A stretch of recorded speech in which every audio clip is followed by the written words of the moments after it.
तो अभी भी वो जगह खाली है, मस्जिद की जगह अभी भी खाली है। बाबरी मस्जिद पे कुछ नहीं बना है। बाबरी मस्जिद शहीद हो गई, उसको गिराया, सुप्रीम कोर्ट ने कहा कि गलत हुआ, किसी को सजा नहीं हुई, बाबरी मस्जिद शहीद कर दी गई। और आज भी बाबरी मस्जिद के लिए क्यूरिटी पिटीशन सुप्रीम कोर्ट में फाइल है। और ने कहा कि भाई आप 60 एकड़ जमीन ले लो, बगल में मंदिर बना लो अपनी। तब ये लोग कहते थे कि बीच वाले गुंबद की जगह चाहिए हमको, कि भगवान राम वहीं पैदा हुए और मस्जिद वाली जगह ही चाहिए। इतना जिद था इनको कि नहीं, हमको मस्जिद वाली जगह ही चाहिए। और जब मस्जिद शहीद किया तो वहां रामलला को स्थापित भी कर दिया। अब रामलला को उठा के तो अपने ओरिजिनल मंदिर में ले जा रहे हैं, 3 किलोमीटर दूर जो बन रहा है। तो हम लोग की डिमांड है कि भाई मस्जिद की 1 एकड़ जमीन जो है, 1.25 एकड़, वो हमको दे दिया जाए। हम लोग छोटी सी मस्जिद बना लें, बगल में मुस्लिम आबादी भी है, तो कोई दिक्कत नहीं। मंदिर वहां से 3 किलोमीटर दूर बन रहा है, तो हम लोग को कोई दिक्कत नहीं है। हम लोग को या सरकार मोदी जी की है, जब वो मंदिर बना ही नहीं रहे, उस पर बाबरी मस्जिद पर जब मंदिर बन ही नहीं रहा है, तो हम तो यही उम्मीद कर रहे हैं कि वो अरब के अच्छे दोस्त हैं, दुनिया भर के मुसलमानों की बात करते हैं। तो भारत के मुसलमानों को लड़ाई किस चीज की हुई जब मंदिर वही नहीं बन रहा? ये तो बीजेपी बताएगी ना। हम लोग तो उस वक्त यही जानते थे कि मस्जिद पे ही मंदिर बन रहा है। नमस्कार, स्वागत है आपका मेरे चैनल पर। मैं निशा झा। इस वक्त हमारे साथ बातचीत करने के लिए मुस्लिम स्कॉलर फजील अहमद जी हैं, इनसे बातचीत करेंगे। जिस तरीके से आप लोग देख रहे हैं, 22 जनवरी अयोध्या में राम मंदिर का शिलान्यास हो रहा है, प्राण प्रतिष्ठा हो रहा है। नरेंद्र मोदी खुद वहां पे जाके प्राण प्रतिष्ठा करने वाले हैं। तो फजील अहमद जी से बातचीत कर लेते हैं। तो सर, आप कैसे देख रहे हैं, वहाँ राम मंदिर बन रहा है, जो फैसला आया राम मंदिर बनने वाला है, 22 जनवरी को प्राण प्रतिष्ठा होने वाला है, आप लोग कैसे देखते हैं? देखिए, बात कोई भी बात की बहुत खुशी की बात है। मंदिर इस देश में लाखों मंदिर हैं, कोई नई बात थोड़ी है, और आगे भी बनते रहेंगे। इस मंदिर से कोई किसी को कोई दुख नहीं है, बल्कि और खुशी है। मंदिर बनना चाहिए। लेकिन जब कोई राजनीतिक व्यक्ति किसी धार्मिक काम में जाता है ना, तो विवाद भी उसके साथ जाता है, क्योंकि राजनीति में पक्ष और विपक्ष दोनों होता है। धर्म में पक्ष विपक्ष नहीं होता है। धर्म में भक्त और शक्ति होती है, माने भक्ति और शक्ति होती है। शक्ति ईश्वर की और भक्ति अपने बंदे की। लेकिन जब भक्ति और शक्ति के बीच में जब कोई राजनीतिक व्यक्ति घुसता है, तो राजनीतिक आदमी के साथ विवाद उसका दोस्त होता है। वो जहां भी जाता है, अच्छा भी करेगा, बुरा भी करेगा। तो राजनीतिक व्यक्ति जब जाता है, इस देश में धर्माचार्य हैं, सब लोग हैं, तो उन लोगों को इस सब कामों में आगे आना चाहिए। प्रधानमंत्री इस देश के व्यवस्था चलाने के लिए हैं, देश के पार्लियामेंट, देश की संस्था को चलाने के लिए, जनता के लिए हैं। वो धार्मिक कार्य के लिए थोड़े हैं। और आप पूरा हमारा संविधान कहता है कि हम धर्मनिरपेक्ष हैं, वो सबके हैं। इस देश में हिंदू, मुसलमान, सिख, ईसाई, जैन, पारसी, बुद्धिस्ट, सभी लोग हैं ना। तो आप किसी को कुछ नहीं कर रहे। सारा जो है केवल एक ब्राह्मण धर्म के लिए अपनी सारा जो है आप काम कर रहे, और बाकी धर्मों के लिए कुछ भी नहीं कर रहे। और उसके ऊपर सारा चार्ज मुसलमान नेताओं से सवाल पूछते हैं कि आप खुश क्यों नहीं। अरे भाई, हमसे क्या लेना देना है? आप अपने धर्म की बात कर रहे हैं, करिए, लेकिन हम लोग से सवाल क्यों पूछा जाता है? बाबरी मस्जिद शहीद हो गई, उसको गिराया, सुप्रीम कोर्ट ने कहा कि गलत हुआ, किसी को सजा नहीं हुई, बाबरी मस्जिद शहीद कर दी गई। और आज भी बाबरी मस्जिद के लिए क्यूरिटी पिटीशन सुप्रीम कोर्ट में फाइल है। और बाबरी मस्जिद पे तो मंदिर बन भी नहीं रहा है, वहां से 3 किलोमीटर दूर बन रहा है। आप देख लीजिए, उठा करके सैटेलाइट तस्वीर है, ये देखिए, ये देखिए, कैमरे में इसको दिखा दीजिए। मैं इसको दिखा दूंगा, आपको भेज दूंगा, इसको आप जूम कर लीजिएगा। यहाँ पे देखिए, ये यहाँ बाबरी मस्जिद है, यहाँ से 3 किलोमीटर दूर ये देखिए राम मंदिर बन रहा है। तो हमें तो ये उम्मीद है कि कल सुप्रीम कोर्ट हमारी क्यूरिटी पिटीशन पर हमको वापस दे सकते, या सरकार मोदी जी की है, जब वो मंदिर बना ही नहीं रहे, उस पर बाबरी मस्जिद पे जब मंदिर बन ही नहीं रहा है, तो हम तो यही उम्मीद कर रहे हैं कि वो अरब के अच्छे दोस्त हैं, दुनिया भर के मुसलमानों की बात करते हैं। तो भारत के मुसलमानों को लड़ाई किस चीज की हुई जब मंदिर वही नहीं बन रहा? ये तो बीजेपी बताएगी ना। हम लोग तो उस वक्त यही जानते थे कि मस्जिद पे ही मंदिर बन रहा है। रामलला को बीच वाले कहते थे कि बीच वाले गुंबद के नीचे ही। हम देखिए, पूरी कहानी आपको बताया। अयोध्या एक्ट बना, पास हुआ, नरसिम्हा राव जब प्रधानमंत्री थे इस देश के, तब उन्होंने 93 में अयोध्या एक्ट में 60 एकड़ जमीन राम जन्मभूमि के लिए दिया, मंदिर बनाने के लिए। बाकायदा देश में संविधान में बिल पास है, और 60 एकड़ जमीन दिया। उसी 60 एकड़ पर ये मंदिर बन रहा है, अभी जो मंदिर बन रहा है। नरसिम्हा राव के टाइम में दिए हुए 60 एकड़ जमीन को पे ही राम मंदिर बन रहा है। और उस 60 एकड़ में चूंकि मामला सुप्रीम कोर्ट में विवाद था, इसलिए उसको अलग रख दिया गया था।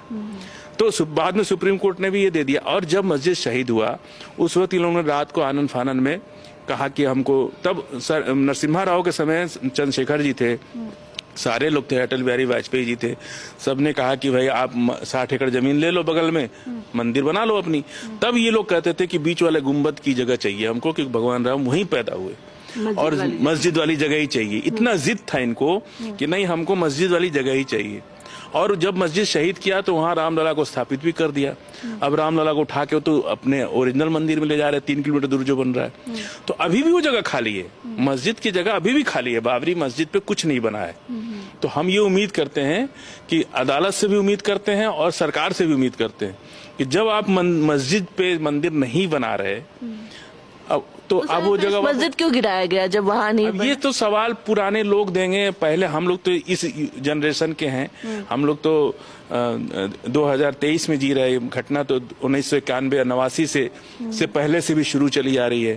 तो अब ये तो वो टाइम चला गया और अब उस पर कोई बहस करने का विषय भी नहीं है। हम तो यही चाहते हैं कि मामला सुप्रीम कोर्ट में अभी भी सब जुडिशरी है और सिक्योरिटी पिटीशन फाइल है, और खुद सरकार चाहे तो हम लोग की डिमांड है कि भाई मस्जिद की 1 एकड़ जमीन जो है, 1.25 एकड़, वो हमको दे दिया जाए।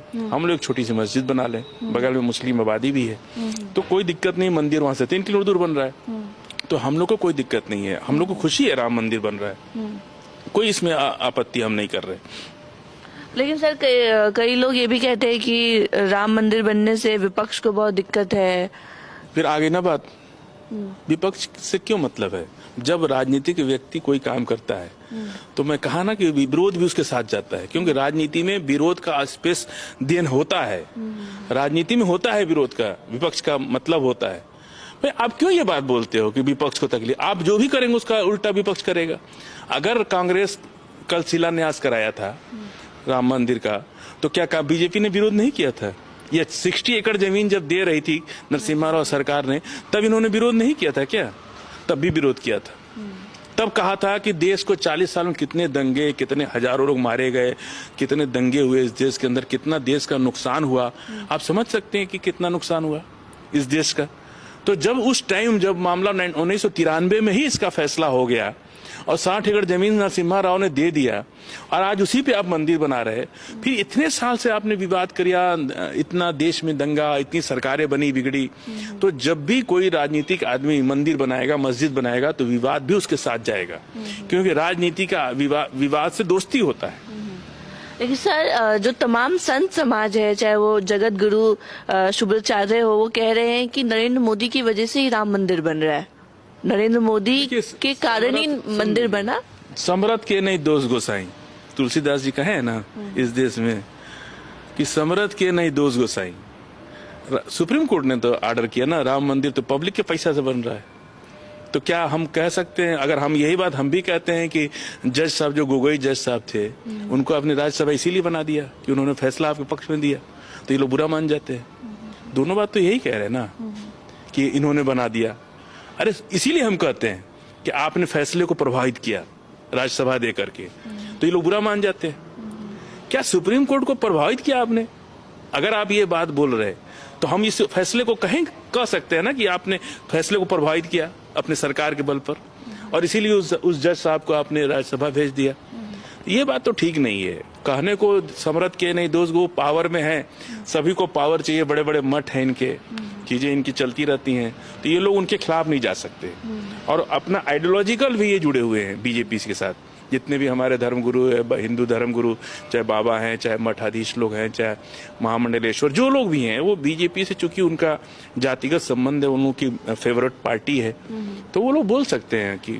सर एक पोस्टर वायरल हो रहा है सोशल मीडिया पे कि जिसमें नरेंद्र मोदी राम जी का हाथ पकड़ते हुए, एक राम जी का बचपन वाला उनका है, उनका हाथ पकड़ के ले जा रहे हैं, तो उसमें दिखाया जा रहा है कि नरेंद्र मोदी को राम जी से भी बड़ा दिखा दिया गया है। इसको आप कैसे देखते हैं? इस पर हम कुछ नहीं बोलेंगे। यदि कोई अपने को भगवान मान ले तो मुझे लगता है कि इस पर हमारा बोलना ठीक नहीं है, क्यों? भगवान तो, राम तो भगवान है ना, वो सबके है ना, आपके नहीं है भगवान, तो आपको नहीं लेके साथ गए जा सकते हैं क्या? ये अगर कोई इस लेवल पर पहुंच जाए तो अपने को भगवान घोषित कर दिया हो, तो कि हम भी उन्हीं के बराबर समकक्ष हैं। तो इस लेवल पर अगर कोई चला जाए तो मैं उस पर कोई टिप्पणी नहीं कर सकता, उसके मानसिकता पर कोई टिप्पणी नहीं कर सकता। और मुझे लगता है कि अगर कोई सोशल मीडिया पर ऐसा चला रहा है तो उसको भी इलाज की जरूरत है। सर क्या लग रहा है 2024 में, लगातार विपक्ष कह रहा है कि 2024 में राम मंदिर मुद्दा बनाएगी भाजपा, और इसको भुनाने की कोशिश करेगी और वोट लेने की कोशिश करेगी आम चुनाव में। देखिए, मुद्दा हमेशा राजनीति में बेरोजगारी होता है, भ्रष्टाचार हो। हम नेता से क्या उम्मीद करते हैं? व्यवस्था टैक्स जनता देती है, सरकार पैसा जनता पैसा जनता देती है।